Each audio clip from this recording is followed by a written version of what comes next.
Well, my relationship is very good with the UK. They want to see if they can refine the trade deal a little bit. We made a deal, and it's a great deal. We've never done this well. We're having trillions of dollars coming because of the tariffs. And they'd like to see if they could get a little bit better deal, so we'll talk to them. Donald Trump arrived in the United Kingdom with all the ceremony of a state visit. Windsor Castle opened its gates to welcome him, a first for an American president. Trump emphasized his personal friendship with King Charles, but the substance went beyond royal pageantry. Speaking to reporters, he signaled that London may want to revive trade talks and that Washington could be open to giving the UK a slightly better deal. This unexpected remark raises a pressing question. Is Trump preparing to renegotiate trade with Britain all over again?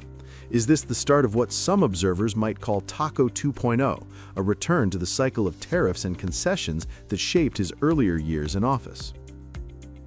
The trade relationship between Washington and London has been under pressure since Trump launched reciprocal tariffs ranging from 10 to 50%. The UK negotiated a partial arrangement that capped some duties, yet thorny disputes over steel, aluminum, and cars remained unresolved. Trump's hint in Windsor matters because it suggests room for adjustments. For British leaders, even a modest reduction in tariffs would bring relief to sectors that have struggled to stay competitive under higher costs. For the United States, however, the politics are complicated. Tariffs have been defended as a tool that brings trillions into government coffers, but they have also fueled price increases for industries that depend on imports. At the same time, the two countries recently announced the Tech Prosperity Deal, a $42 billion partnership covering artificial intelligence, quantum computing, nuclear energy, and cloud infrastructure. This agreement highlights areas of cooperation, but it does not erase the unresolved disputes on traditional trade in metals and autos. The challenge for both governments is how to turn symbolic gestures and high-tech promises into concrete progress for everyday businesses. A delegation from the United Kingdom is in the Maritimes this week to explore opportunities to do things like increase trade. The UK has just launched the Modern Industrial Strategy in the last couple of months, which is really an opportunity to showcase the expertise, the opportunity that exists across the whole of the UK, whether that be in infrastructure, in AI, in defence. There's immense opportunities for Canadian business to benefit from exporting or opening up in the UK. While the United States and the UK circle around tariff disputes, Britain is also strengthening its economic ties with Canada. This month, a UK trade delegation traveled to the Maritimes, meeting with companies in Halifax and Fredericton, and working with Invest Nova Scotia and Opportunities New Brunswick. The mission focused on opportunities in infrastructure, defense, and advanced technology. But it also highlighted how integrated the two markets already are. Nova Scotia is the third largest Canadian province importing goods from the UK, and New Brunswick ranks fifth. Whiskey, petroleum products, tractors, and specialized parts flow steadily across the Atlantic. The foundation for this cooperation is the Canada-UK Trade Continuity Agreement, which ensures stable access despite global uncertainty. British officials underscored that Canada offers a natural partnership, shared language, heritage ties, and now more direct flights connecting the Maritimes to the UK. These links make expansion less daunting for small and medium businesses. The timing is no coincidence. With Washington locked in tariff battles, London is hedging its bets and deepening links to a partner that offers predictability. Placing these developments side by side reveals a larger pattern. Trump's state visit produced headlines about royal dinners and ceremonial honors, but beneath it was a clear signal. The White House is willing to discuss new concessions with the UK, even as tariffs remain the core of its strategy. Britain, meanwhile, is not waiting passively. It is actively expanding trade with Canada, building resilience in case negotiations with Washington stall or shift again. For businesses on both sides of the Atlantic, the implications are significant. American firms continue to face uncertainty over tariffs. British companies are diversifying. Canadian provinces are positioning themselves as gateways for transatlantic commerce.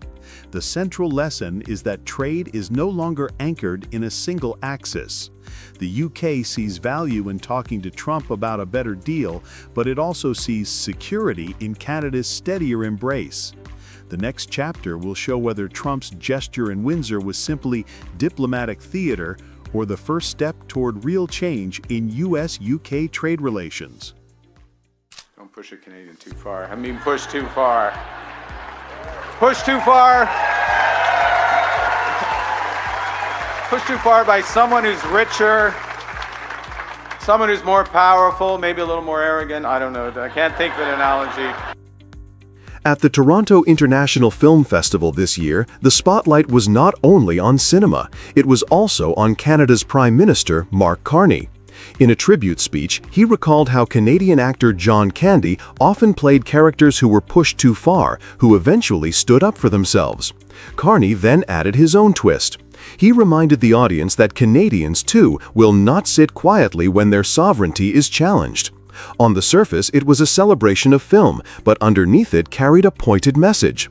At a cultural festival known for its global reach, Carney sent a signal to Washington. Canada, he implied, will not be intimidated by Donald Trump's pressure. Using the language of film and humor, Carney transformed an art stage into a platform for political resistance. The timing of this remark matters. Only days earlier, the United States had raised tariffs on Canadian goods outside the USMCA framework from 25% to 35%. These measures, announced on August 1st under the International Emergency Economic Powers Act, struck industries like softwood lumber, steel, and aluminum. Trump called them reciprocal tariffs. For Canadian producers, they were a direct threat to their livelihoods. In this climate, Carney's line about being pushed too far was not entertainment. It was a response to escalating trade aggression. The Prime Minister had already introduced an $80 million regional tariff response initiative for small and medium-sized businesses in Atlantic Canada, helping them invest in new markets and storage systems to reach Europe and Asia.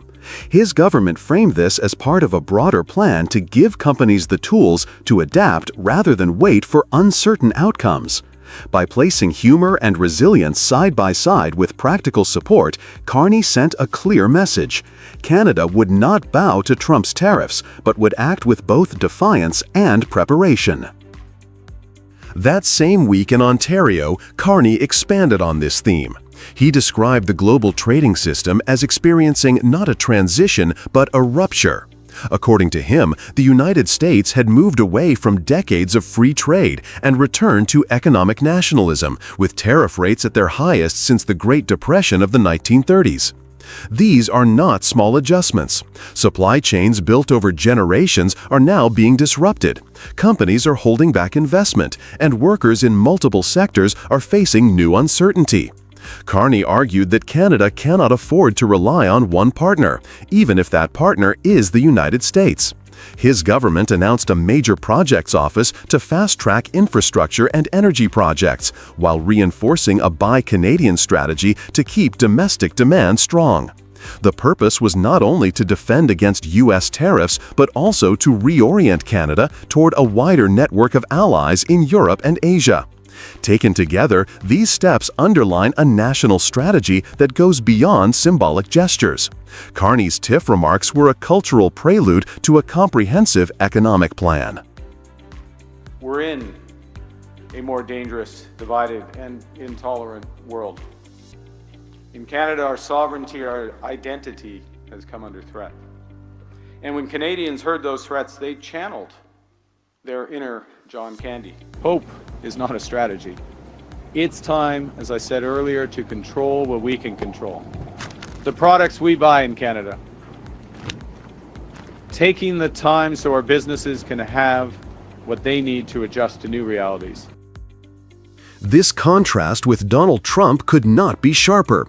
In Washington, tariffs have become the hallmark of economic policy.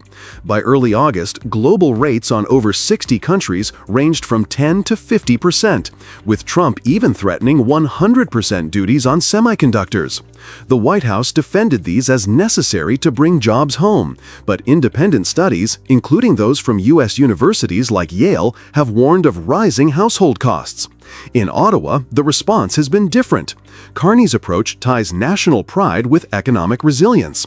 His choice of words at TIFF and his policy speeches afterward both reflect the same theme. Canada will defend its sovereignty by diversifying, investing, and standing together. What began as a tribute to an actor became a declaration of strategy. For Canadians, the message was unmistakable. Their Prime Minister used humor to mask steel, turning a festival of stories into a reminder that Canada is ready to write its own. We've been talking about this Department of War. So we won the First World War, we won the Second World War, we won everything before that and in between, and then we decided to go woke and we changed the name to Department of Defense. So we're going Department of War. Donald Trump has just signed an executive order that rebrands the Pentagon. The Department of Defense, created in 1947, will now carry a new secondary title, the Department of War. On the surface, it is just a symbolic move, since only Congress can change the name officially. But in Trump's world, symbolism is the point. The timing is no accident. For months, he has been escalating trade wars, slapping tariffs on rivals and allies alike. Canada saw its non-CUSMA goods hit with a 35% rate on August 1st. India was pushed to 50% by the end of the month. Even Switzerland walked away from Washington with nearly 40% duties after failed talks. Allies who once leaned on American markets are now looking elsewhere, and rivals are cozying up with China. Surrounded by skepticism abroad, Trump chose to drop the language of defense and embrace the language of war. And so came the executive order to rename the Pentagon from the Department of Defense to the Department of War. This rebranding did not happen in a vacuum. By late August and early September, the global stage was already shifting. The Shanghai Cooperation Organization Summit in Tianjin showcased a new closeness between Russia, China, and India. Countries that once competed with each other now pledged to expand trade in national currencies, deepen cooperation in energy, and increase joint defense projects. It was a message to Washington that others were willing to move on without it. At the same time, Trump's tariffs had pushed allies toward other partners. Canada expanded exports to Europe. The European Union accepted a 15% tariff cap with Washington, but held back from deeper concessions, keeping options open. Japan and South Korea committed hundreds of billions in investment to secure similar arrangements. Mexico won a 90-day delay before higher duties hit. India's case was the most striking. After being punished with 50% tariffs for buying Russian oil, New Delhi turned toward Moscow and Beijing and away from Washington. It scrapped plans for the American F-35 fighter jet and announced cooperation on the Su-57E with Russia instead. What had started as tariff pressure ended up driving countries into new alignments that looked less like isolated disputes and more like the formation of an alternative power bloc. And I'd like to ask our Secretary of War to say a few words. Pete Hegseth. I think it's a much more appropriate name, especially in light of where the world is right now. We have the strongest military in the world. We have the greatest equipment in the world. We have the greatest manufacturers of equipment by far. There's nobody to even compete. Against this backdrop, Trump staged a new performance in the Oval Office. Cameras watched as he signed the order granting the Department of Defense a secondary title, the Department of War. The change cannot be formal without Congress, but symbolism was the point. He declared that the old name sounded too weak, too defensive. War, he insisted, matched the spirit of victory. At his side, Pete Hegseth introduced himself as the Secretary of War, as if stepping into a new role in a political trauma. The signing was less about bureaucracy and more about showmanship.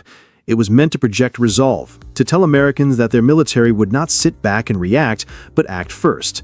For Trump, whose trade battles had pushed friends away and fueled suspicion that the world was closing ranks against the United States, the word war captured his own sense of being surrounded. Yet the paradox is clear. Trump calls himself a president of peace, but his actions have created conflict on every front. Tariffs strained old friendships, global rivals built new ties, and now the Pentagon itself carries the language of war. The rebranding reflects a worldview where compromise is weakness, and every challenge is a battle. In chasing victory, Trump risks standing alone. The Nobel Peace Prize may be out of reach, but if there were an award for renaming defense into war and picking fights everywhere, Trump would already be holding it.